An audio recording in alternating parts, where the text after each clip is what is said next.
Halo semuanya, bertemu lagi dengan saya Elvira Julia dalam tugas Psikologi Kepribadian 2. Dalam video kali ini, saya akan membahas salah satu tokoh psikologi aliran humanistik.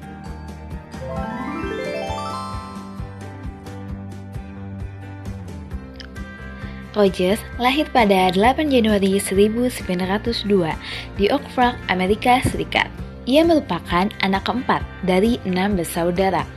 Ia berpendapat bahwa semua orang bebas dalam melatih dan mengatur dirinya sendiri, dan tentunya disertai dengan tanggung jawab atas apa yang telah ia lakukan. Dalam teori humanistik Rogers terdapat dua asumsi dasar. Yang pertama adalah kecenderungan normatif, yang merupakan kecenderungan untuk mengubah sesuatu yang sederhana menjadi sesuatu yang lebih kompleks, seperti kesadaran manusia yang berkembang dari alam bawah sadar yang primitif menjadi alam sadar yang terorganisasikan. Dan yang kedua adalah kecenderungan mengaktualisasi, yang merupakan kecenderungan untuk bergerak menuju kesempurnaan atau pemenuhan potensi dirinya.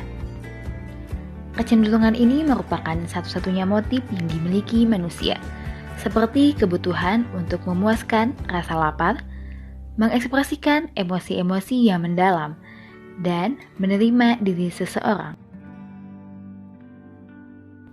Dan selanjutnya adalah konsep diri menurut Rogers. Konsep diri ialah kesadaran batin yang tetap mengenai pengalaman yang berhubungan dengan aku, dan membedakan aku dari yang bukan aku. Jadi, konsep diri merupakan kesan individu terhadap dirinya sendiri, baik secara fisik, psikis, sosial, maupun moral. Konsep diri pun terbagi menjadi dua. Yang pertama adalah ideal self, yang merupakan persepsi individu tentang dirinya, sebagaimana individu tersebut menginginkannya. Dan yang kedua adalah real self, yaitu persepsi individu tentang dirinya sebagaimana yang dialaminya dalam kehidupan sehari-hari.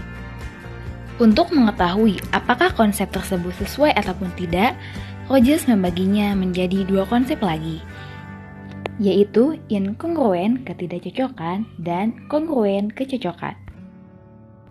Misalnya, kamu memiliki ideal self sebagai orang yang memiliki tubuh yang tinggi dibandingkan temanmu, tapi pada kenyataannya, real self-mu adalah orang yang tidak memiliki tubuh yang tinggi, katakanlah orang yang berbadan pendek. Setiap manusia memiliki kebutuhan dasar akan kehangatan, penghargaan, penerimaan, dan cinta dari orang lain. Kebutuhan ini disebut need for positive regard, yang terbagi menjadi dua. Yang pertama adalah conditional positive regard ataupun penghargaan positif bersyarat, di mana ketika seseorang akan diukur ataupun dipuji berdasarkan pencapaiannya ataupun bersyarat. Misalnya, seorang ayah memberikan hadiah saat anaknya mendapatkan ranking pertama, ataupun seorang atasan yang memberikan bonus pada karyawan yang berprestasi.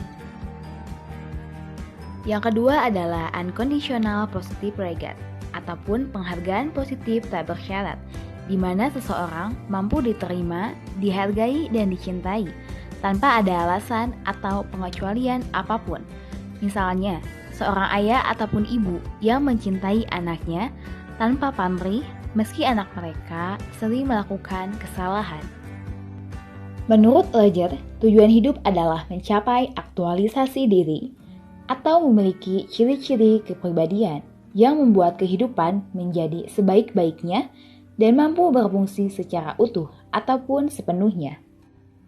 Rogers pun membagi ciri orang yang berfungsi secara sepenuhnya.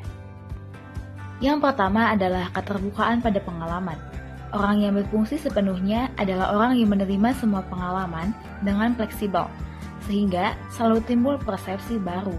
Dengan demikian, ia akan mengalami banyak emosi, baik yang positif maupun negatif. Dan yang kedua adalah kehidupan eksistensial, di mana orang terbuka terhadap pengalamannya, sehingga ia selalu menemukan sesuatu yang baru. Selalu berubah dan cenderung menyesuaikan diri sebagai respon atas pengalaman selanjutnya.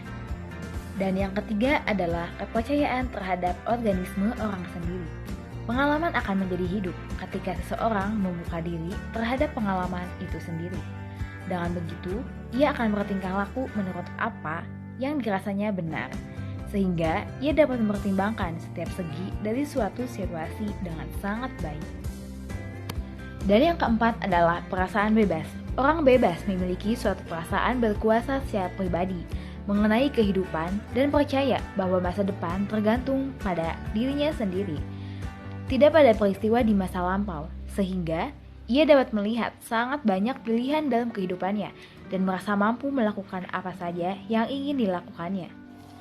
Orang yang sehat secara psikologis dapat membuat suatu pilihan tanpa adanya paksaan ataupun rintangan antara alternatif pikiran dan tindakan.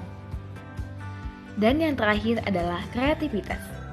Keterbukaan diri terhadap pengalaman dan kepercayaan kepada organisme mereka sendiri akan mendorong seseorang untuk memiliki kreativitas dengan ciri-ciri bertingkah laku spontan, tidak defensif, berubah, bertumbuh, dan berkembang sebagai respon atas stimulus-stimulus kehidupan yang beraneka ragam di sekitarnya.